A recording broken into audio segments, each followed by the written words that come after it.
Welcome back to the most difficult challenge in classic WoW hardcore, the Dungeon Master Challenge. In this game mode, one small mistake, one oversight of a game mechanic can quickly lead to death and send your character to the eternal graveyard. In this challenge, I will attempt to solo every dungeon in Azeroth as a zealous paladin of the Alliance. Tune in as I redefine what is possible in this game alone, all the while taking on challenges that are intended for a group of 5. There are rumors of an ancient cave in the oases of the Barrens, deep in Horde territory where some druids went missing. But this minor inconvenience will not deter me from my plans to investigate the place. Deep in the caverns, I found a druid who told me about how Naralex got trapped in an eternal dream and the creatures that took over the place. Around the corner, I met with all sorts of prehistoric raptors and crocodiles among some walking plants and disgusting ooze led by the now corrupted druids, the disciples of Naralex. In order to satisfy my rule regarding the boss experience, I have created a table containing the levels of the enemies and my maximum level where an NPC with a given level will still be within range. With bosses ranging from level 20 to 22, it means that I have to enter before hitting level 27. A paladin's damage-dealing capabilities are very limited. It mostly comes down to calling upon my inner Crusader's judgment on my foe. The Crusader judgment grants flat damage bonus to my auto attacks with Seal of Righteousness, which means I will be looking for fast-hitting weapons. The first boss, Lady Anacondra, was a challenging kill due to my weapon choice and her Thorns aura triggering twice on every attack with the Seal of Righteousness. In the end, her demise was only a matter of time. Starting on level 26 in Wailing Caverns, I used the regular paladin tanking talents of 11-6-0, going for consecration and blocking. Being at least level 20, I have learnt the arts of expert engineering up to skill level 225. It allows me to craft strong dynamites for area damage, my first helm, and my first trinket for extra stats and utility, both of which are usually empty slots on this level. There are plenty of druids of the Fang everywhere, and if not alone, they can make the fight all the longer and more difficult with their spells. They can cast lightning bolts at me, a damage I cannot mitigate in any way.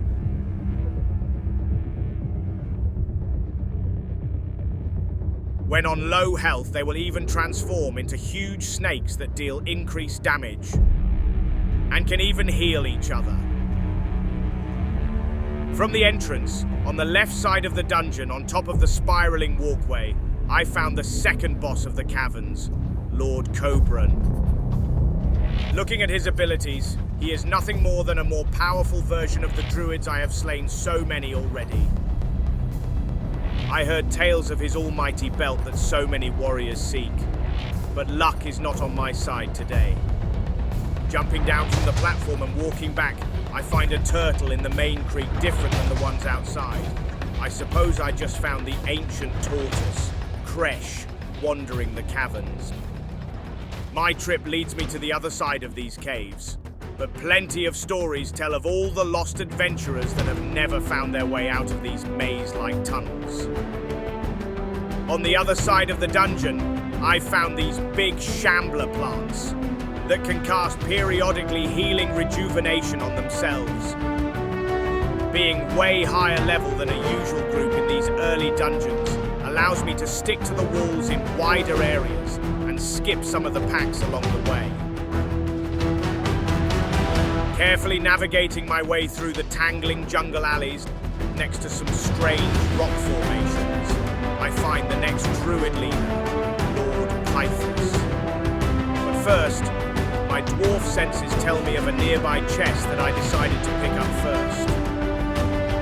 Fighting Pythos requires some kiting strategy. While Pythos and the druid cast lightning bolts at me, I gain some distance and focus the shambler down. To win a little time, I drop a target dummy to distract them. After the shambler is dead, the fight becomes quite trivial again.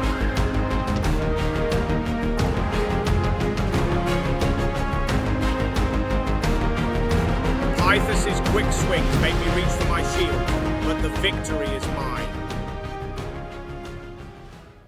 Delving deeper, I begin to find huge flying serpents as well as poisonous snakes.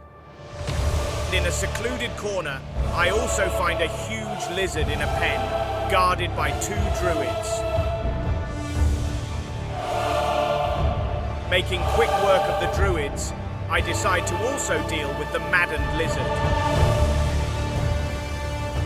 Providing no real resistance with his lightning breath, I down the beast.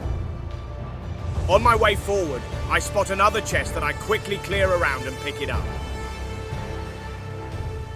Fight some disgusting color-changing ooze. And around the corner I find what looks like the biggest jump of my life above the depths.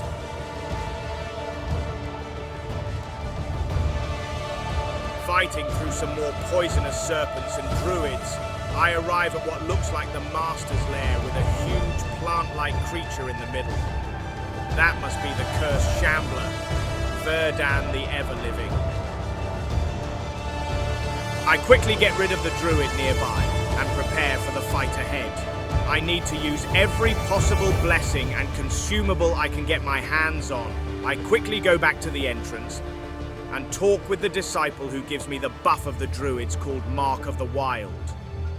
While heading back to the top of the caverns, to the lair of Verdan, I go through all of my consumables to make sure I did not forget anything. All the defensive, offensive, and sustain buffs I have access to will have to be used.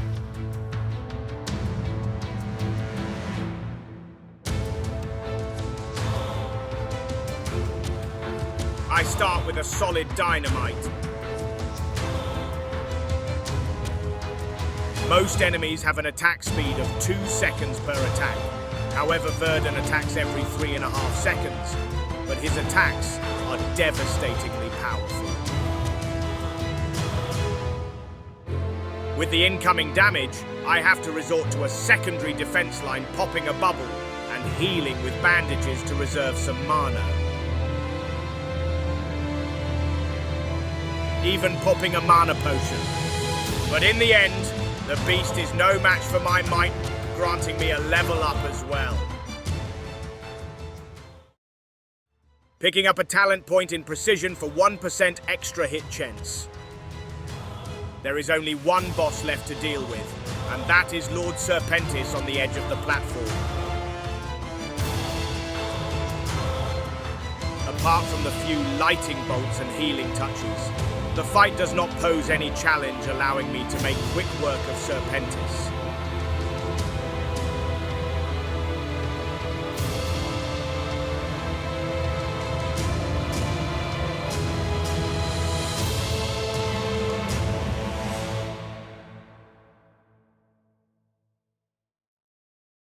As I got back to the druid at the entrance to tell him of my heroic deeds, he hit me with a series of bad news. The denizens of the caverns did not calm down. Quite the contrary, actually. They got maddened and became even more aggressive than before.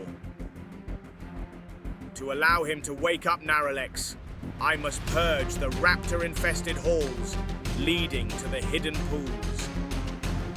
He even mentioned a big 2-legged walking fish-like creature hiding in the waters next to where Naralex fell into eternal sleep.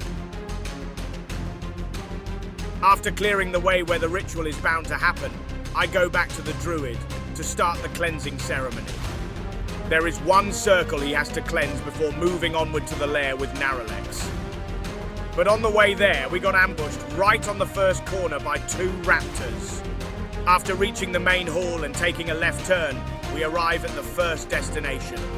We deal with the next ambush made up of a few deviant vipers and head straight to the lair where Naralex lies on the big stone slab in the middle. I begin my preparations so we could start the final ritual right away. Enemies start swarming out the waters as they feel the magical presence of the druid channeling the powers of nature. From here on out, the fighting falls on my shoulders while the ritual lasts. After the snakes are done for, I take a breather and regenerate. but the slimes make sure I'm not getting bored here. Reaching for the good old dynamite helps me make quick work of them.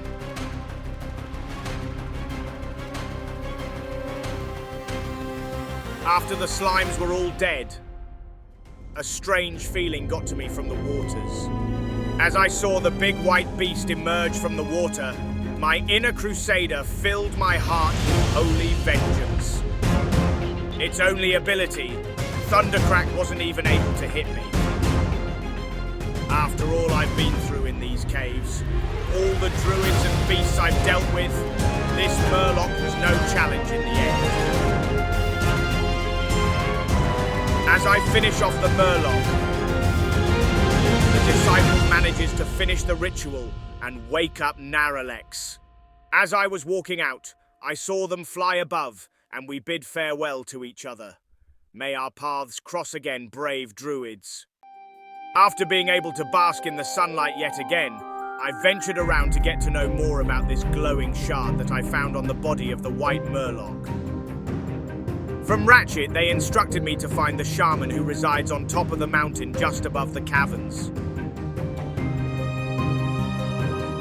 She told me to make haste to the druids of my people immediately and tell them everything I have seen. Finally, my journey of this place ends in Darnassus, the capital of the Night Elves, after I notified the druids of the matter at hand.